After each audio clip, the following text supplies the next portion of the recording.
Tanya, Igret Tchouva, Perek Gimel, 5e leçon. On est à la page Sadi Gimel, Amoud Aleph, Achen Mispar Atzomot. La Chassidut, c'est le derech, le chemin dans Avodat Hashem profonde, qui s'adapte à notre génération.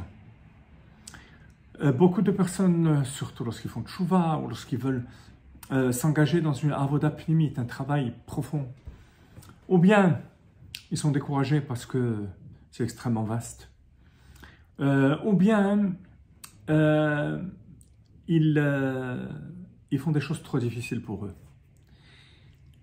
Chassidut, c'est qui karov elecha davar meod, beficha bilov chalasoto. C'est de montrer le chemin proche, de manière à ce que on applique en même temps les principes de la chassidut, l'ifnim et mishuratadin, sans aucune concession, et en même temps que ça préserve la simcha et la sérénité. Vous en avez un exemple frappant dans ces chapitres où Admor HaZaken explique que la tchouva, immédiatement, lorsqu'une personne prend sur lui de ne plus faire la vera, il a déjà fait tchouva. Il n'est plus rachat. Aziva tachet.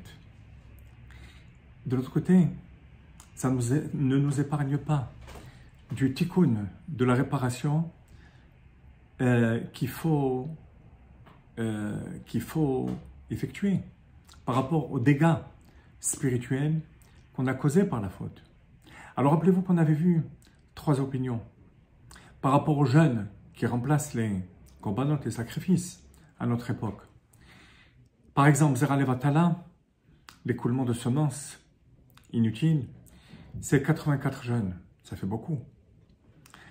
Il y a une opinion qui dit que si on a fait 10 fois cette faute, ben, il faut 840 jeûnes. Énorme. Autant de fois que de fautes. D'après notre opinion, il suffit de faire une fois. Admor HaZaken tranche, en se basant sur le Zohar, qu'il faut faire 3 fois. Comment, à notre époque, où on est tellement faible? Alors, une fois de plus, pas de concession, mais adapter ça à nos forces, en préservant la simcha et la motivation. Alors, on fera une fois les 84, en les disséminant dans 10 par an. À peu près en 9 ans, on a terminé les 84 jeûnes. Ça, c'est pour une fois. Pour les 2 autres fois qu'il est nécessaire de faire 2 fois 84, on fera des demi-jeûnes.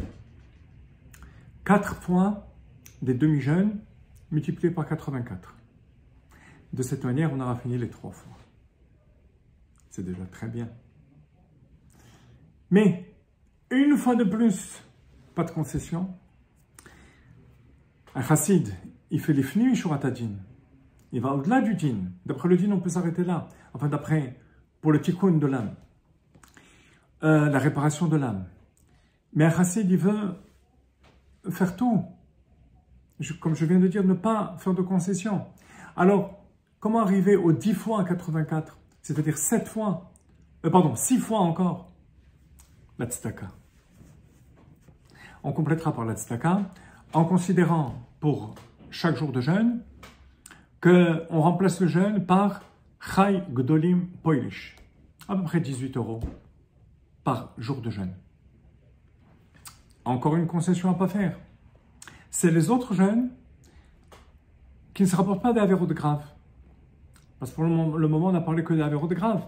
Zera Levatala, ou d'autres choses pour lesquelles on est chayav karet, l'âme est retranchée. Qu'est-ce qu'il en est des mitzvot assez? Les tfilines, la personne a oublié un jour de mettre les tfilines. Ou la tfila, la prière. On avait vu que c'était 61 jeûnes. Cela aussi, il faut les réparer. Aussi par la tzedaka. Ça fait des grosses sommes. Comment est-ce qu'on s'en sort? Là aussi, Admor HaZaken va nous donner une solution adaptée. Alors, on y va. Achen mispar atzomot haotfim al ranav. Mais pour accomplir les jeûnes au-delà des 3 fois 84, Uchai Gavna שהיה צריך להתענות לחוש לדעת המחמירים, להתענות מספר הצומות, שעל כל חטא וחטא כפי מספר הפעמים שחטא כנ"ל.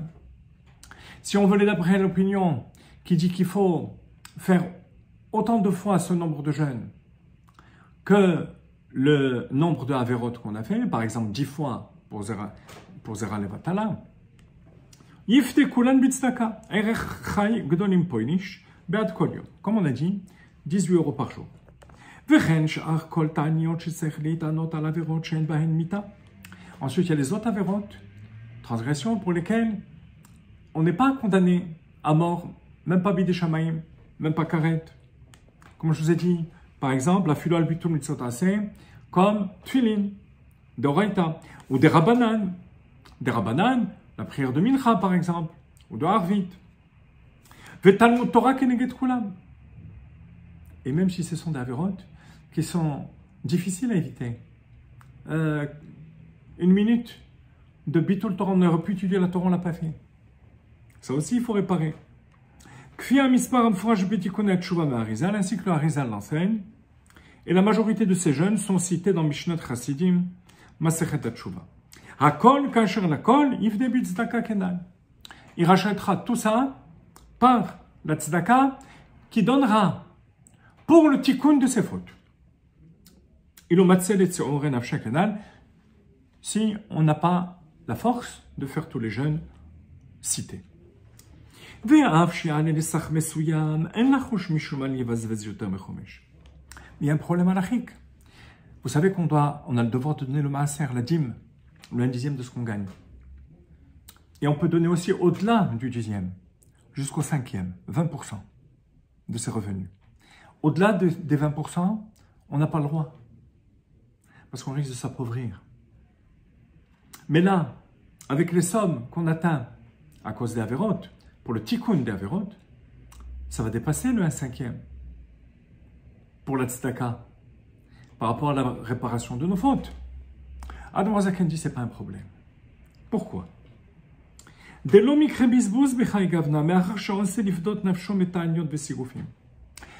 chachamim qui ont dit qu'il ne faut pas dépasser le 1/5, c'est lorsque c'est la tzedaka à l'état pur, pour la mitzvah de tzedaka. Mais là, cette mitzvah de tzedaka, elle est là pour le tikkun de son âme, pour la guérison de son âme. Alors, ce n'est pas moins important que les besoins du corps. Imaginez-vous quelqu'un qui doit payer une grosse somme pour se guérir, pour acheter des médicaments, pour faire une opération. Chas v'shalom, que tout le monde soit en bonne santé. Mais imaginons que ce soit le cas. Est-ce qu'il va dire je ne vais pas dépasser le 1/5? Non. Il en va de même pour la guérison de l'âme. Donc à ce moment-là, si on donne cette zakat pour la guérison de l'âme, avec cet intérêt personnel, on aura le droit de dépasser le 1/5.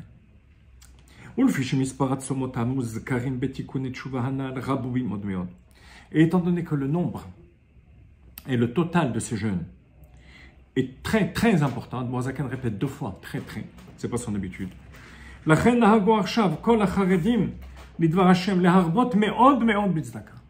C'est pour ça que toutes les personnes craignant Dieu, à notre époque, donnent beaucoup de tzedaka. À cause de l'état de faiblesse de notre génération par rapport aux autres générations.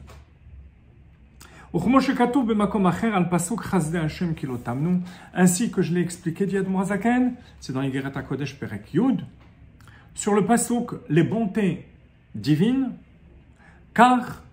qui sont, infinies. Ça signifie quoi? Je vais vous dire ce qu'Yad Moazaken explique là-bas, et vous allez comprendre le me'od. Me'od, ça veut dire infini. Beaucoup de tzedaka à chaque occasion. Parce que on doit parfaire cette réparation de notre âme. Et c'est ce que le pasuk dit, Chasdei Hashem. Il y a Chesed, la bonté, et il y a Chesed Hashem, la bonté divine. Cela est infini. Pourquoi, dit le prophète, on doit s'identifier à la bonté de Dieu qui est infinie, Kilotamnu, car nous ne sommes pas parfaits. Non pas que la bonté est infinie, parce qu'à ce moment-là, j'aurais dit kilo tamu, comme kilo tamu chasadecha, mais kilo tamnu, étant donné que je donne la tzedaka pour la réparation de mon âme, et qu'il y a un grand nombre de jeunes qu'il faut remplacer par la tzedaka, alors, à notre époque, chers amis, très important de faire cette tzedaka dans tous les domaines, matériel, spirituel, enseigner, diffuser la Torah, donner de son argent, donner des moyens qu'Akadosh Baruch Hu nous a donnés. On est dans une génération où, comparativement aux autres générations qui étaient extrêmement limitées dans leurs moyens, à notre époque, on peut donner beaucoup de tzedaka, chacun bien sûr, chacun à son niveau. Il ne faut pas hésiter. Il faut que notre état d'esprit soit s'identifier à ça. C'est l'image du rabbi qui donne $1 et encore $1 à des milliers de personnes pour la tzedaka constamment.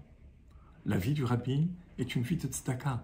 Ce ne sont pas des actes, c'est un état d'esprit.